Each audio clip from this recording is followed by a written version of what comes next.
The amber liquid burned Derek Vance's throat as he set down the glass, studying the holographic projection that flickered above his desk. The woman's image rotated slowly, pale blue skin that seemed to shimmer with an inner light, cascading, red curls that caught the artificial illumination, and eyes that held secrets he couldn't yet fathom. Beautiful didn't begin to cover it. My wife. Vorlak's voice rumbled through the calm system, each word carefully measured. The alien corporate magnet remained hidden behind privacy screens, but Derek could feel the weight of his presence filling the cramped office. Celira. She vanished 3 cycles ago during a diplomatic tour to Calith Prime. Derek leaned back in his chair, metal creaking under his weight. 20 years as a mercenary had taught him to read between the lines, and this job reeked of complications. Diplomatic tour to a jungle moon. That's unusual for someone of her status. She has royal blood. Vorlak's tone sharpened. The mission was legitimate. Pirates, perhaps, or worse. The jungle moon is notorious for its dangers. The credit transfer notification chimed on Derek's terminal. More money than he'd seen in 5 years of private investigation work. His finger hovered over the accept button as he studied Celira's image again. Something in her expression, even captured in hologram, suggested she was more than just another missing person. You're hiring me specifically because I'm human, Derek stated. It wasn't a question. Humans have unique tracking abilities. Your reputation precedes you, Vance. Find her. Bring her home. Derek's instinct screamed warnings, but his bank account whispered seductively. The apartment's heating had been shut off for 2 weeks, and his ship needed repairs he couldn't afford. Still, the way Vorlak said bring her home sent a chill down his spine. I'll need full access to her personal files, travel records, and already transmitted. You leave within the hour. The connection terminated before Derek could negotiate terms. He stared at the hologram of Celira, memorizing every detail of her face. Her eyes seemed to look directly at him, almost pleading or warning. Derek grabbed his gear bag and headed for the spaceport, unaware that accepting this contract would shatter every certainty he'd built his life upon. The woman with red curls and blue skin would change everything if he could find her alive. Derek's ship shuddered as electromagnetic storms lashed Calith Prime's atmosphere. Warning lights bathed the cockpit in crimson as he fought for control. The jungle moon's surface rushing up to meet him. The crash landing sent him tumbling, his head striking the console before darkness claimed him. He awoke to the sound of welding and the acrid smell of fused metal. Stumbling from the wreckage, Derek found his ship's hull split open like a cracked egg. The dense jungle pressed in from all sides, alien bird songs echoing through the canopy. His beacon was dead, comm systems fried. He was stranded. For 3 days, Derek worked to repair the damage, following Celira's trail through the wilderness. Her diplomatic shuttle had crashed miles away, but the wreckage was too old to clean. No signs of struggle, no distress signals, just carefully erased tracks leading deeper into the jungle. The attack came at dusk. 3 shadow cats, their obsidian fur rippling with bioluminescent patterns, stalked him through the undergrowth. Derek's pulse rifle whined as he backed against a massive tree, but he was outnumbered. The largest predator coiled to spring when a blast of energy dropped at mid-leap. Stay down. The voice was musical, accented with something Derek couldn't place. She emerged from the foliage like something from a dream, pale blue skin gleaming with moisture. Red curls wild and free, wearing simple clothes that somehow made her look more regal than any royal gown. Celira moved with fluid grace, her energy weapon tracking the remaining cats until they slunk away into the shadows. You're him, she said, lowering her weapon, the one Vorlak sent. Derek struggled to his feet, mesmerized by her presence. Up close, she was even more beautiful than her hologram suggested, but there was steel in her violet eyes. I'm here to take you home. Home, her laugh was bitter. I am home, for the first time in years. I'm truly home. That night, they made camp in a sheltered grove. Derek watched her move around the fire with practiced ease, gathering edible plants, purifying water with a portable filter. This wasn't a helpless victim, this was a woman who had chosen her exile. Tell me why you ran, he said finally. Celira's hands stilled on the fruit she was preparing, because staying would have killed who I am. The jungle seemed less hostile with Celira as his guide. She knew which vines held drinking water, which berries were safe, and how to read the subtle signs that warned of approaching storms. Derek found himself studying her more than the train, captivated by the way sunlight filtered through the canopy to dance across her blue skin. My marriage was arranged when I was barely an adult, she explained as they navigated a treacherous ravine. Royal blood, political alliance, the usual reasons. I told myself I could learn to love him. Derek offered his hand to help her across. A fallen log, electricity shooting through him at the brief contact. What changed? He did. Or maybe I finally saw him clearly. Her voice grew distant. Vorlik doesn't want a wife, he wants a trophy. Beautiful, silent, perfectly displayed. When I tried to speak at council meetings, he'd silence me with a look. When I suggested charity work, he called it unseemly. I became a ghost in my own life. They reached a crystalline waterfall.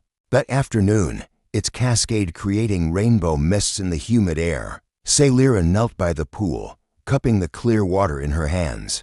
Derek watched droplets roll down her arms, mesmerized. You're staring, she said without looking up, but her tone was amused rather than offended. Sorry, it's just, you're not what I expected. She turned to face him, water still dripping from her fingertips. What did you expect? A damsel in distress, someone who needed saving. Derek stepped closer, drawn by something he couldn't name. Not someone who saved me. The space between them seemed to shrink. Celira's eyes searched his face, finding something there that made her breath catch. Derek, he reached out, fingertips, barely brushing her cheek. Her skin was warm, softer than silk. I know I'm supposed to take you back, but I can't stop thinking about what you said about finally being home. She leaned into his touch, her eyes fluttering closed. I haven't felt this alive in years. When their lips met, it was like two halves of something broken finally clicking into place. Derek's hand tangled in her red curls as she pressed closer, her fingers gripping his shirt. The kiss deepened, desperate and hungry, months of loneliness, and years of emptiness pouring out between them. They broke apart, breathing hard. Derek rested his forehead against hers, struggling to find words. This changes everything. He whispered. I know, she replied, her voice barely audible over the waterfall's song. Derek's ship hummed with renewed life, its systems finally operational after days of painstaking repair. He should have felt relief, but instead, a weight settled in his chest as he watched Celira trace patterns on the metal hull with her fingertips. You could stay, she said suddenly, not meeting his eyes. Here, with me. We could disappear into the deep jungle where no one would find us. The temptation was overwhelming. Derek had spent 20 years fighting other people's wars, carrying out contracts that left him empty inside. But here with her, he'd found something worth protecting. Vorlik would never stop hunting us, he said gently, and you'd always be. Looking over your shoulder, she turned to face him, tears glistening in her violet eyes. Then you'll take me back to him. No, the word came out harder than Derek intended. I won't. But we can't run forever either. That night, they made love under the alien stars, their bodies moving together with desperate passion. Derek memorized every curve of her blue skin, every soft sound she made as he kissed her neck, her collarbone, the sensitive spot just below her ear that made her gasp and arch against him. I love you, she whispered as they lay entwined afterward. Her red curls spilled across his chest like liquid fire. I love you too, he replied, the words feeling both foreign and absolutely right on his tongue. In the pre-dawn darkness, Celira's voice cut through the silence. I won't hide anymore. I'm tired of being afraid. Derek's arm tightened around her waist. What are you saying? I'm saying we go back. Together. We face Vorlik, but not as hunter and prey. Her fingers traced the scar on his shoulder, a memento from his mercenary days. I'm royalty, Derek. I have connections, influence he can't touch. And I have evidence of his crimes, financial records, communication logs, proof of how he's been using my name to legitimize his corruption. It's dangerous. He's powerful. So am I. She sat up, moonlight painting her skin silver. I've been running from who I am for too long. It's time to reclaim my life. Derek pulled her back down for another kiss, fierce and claiming. Then we do this together, all the way, she agreed, her smile like sunrise breaking over the jungle canopy. Vorlak's corporate fortress loomed against the starfield, its black spires reaching toward the void like grasping fingers. Derek's ship passed through 3 security checkpoints, each skin more invasive than the last. Beside him, Celira sat, perfectly composed, but he could see the tension in her shoulders, the way her hands trembled slightly as she adjusted her formal robes. You came back. Vorlak's voice boomed through the hangar as they disembarked. The alien magnet stood flanked by armed guards, his scaled hide gleaming under the harsh lights. And you brought my property with you. I'm not your property, Celira said, her voice carrying across the cavernous space. I never was. Vorlak's laugh was like grinding stone. Foolish woman. You think this human can protect you? I own him now. The contract is binding. Derek stepped forward, his hand resting on his sidearm. The contract was to find her and bring her home. Mission accomplished. She's home with me. Impossible. Vorlak's eyes narrowed to slits. She belongs to me. Legally, financially, completely. Actually, she doesn't. Celira's voice rang with newfound authority. I've been documenting your crimes for months before I left. Tax evasion, illegal arms dealing, murder, all conducted under the protection of my family name. She activated a holographic display, financial records and communication logs scrolling past in damning detail. Vorlak's face darkened as he recognized the evidence. You have no proof. I have everything. Celira's smile was sharp as a blade. And I've already transmitted copies to the Royal Council, the Trade Commission, and the Interstellar Court. Your assets are frozen, your corporate licenses revoked. You're finished, Vorlak. The alien magnet roared, signaling his guards to advance. Derek's training kicked in, his weapon clearing its holster in a fluid motion. The first guard dropped before he could raise his rifle. The second fell to Celira's energy blast, her royal training finally put to deadly use. It's over, Derek said, his weapon trained on Vorlak's massive form. She's not yours anymore. She will always be mine. Celira's voice cut through, his words like a sword. I belong to myself, and I choose him. 3 months later, Derek stood on the observation deck of their new ship, watching hyperspace stream past the viewport. Celira's arms wrapped around him from behind, her warmth pressing against his back.